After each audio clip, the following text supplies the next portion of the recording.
പശ്ചിമ ബംഗാളിലെ ഒരു ദരിദ്ര കുടുംബത്തിലാണ് രാംചന്ദ്ര അഗർവാൾ ജനിക്കുന്നത്. ചെറുപ്പത്തിൽ തന്നെ പോളിയോ ബാധിച്ചു. ജീവിതം തുടങ്ങും മുമ്പേ കിട്ടിയ ആദ്യത്തെ അടി.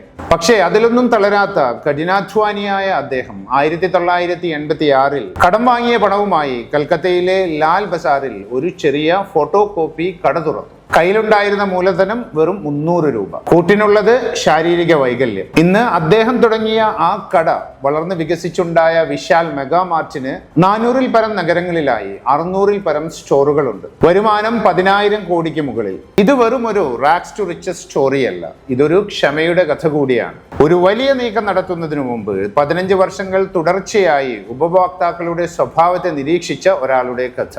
പിന്നീട് എല്ലാം തകർന്ന് പൂജ്യത്തിലായി. അവിടെ നിന്ന് വീണ്ടും ബിസിനസ് കെട്ടിപ്പടുത്ത കഥ. ഇന്ന് പ്രചാരം സിദ്ധിച്ചു വരുന്ന വിശാൽ മെഗാ മാർട്ടിന്റെ കഥ.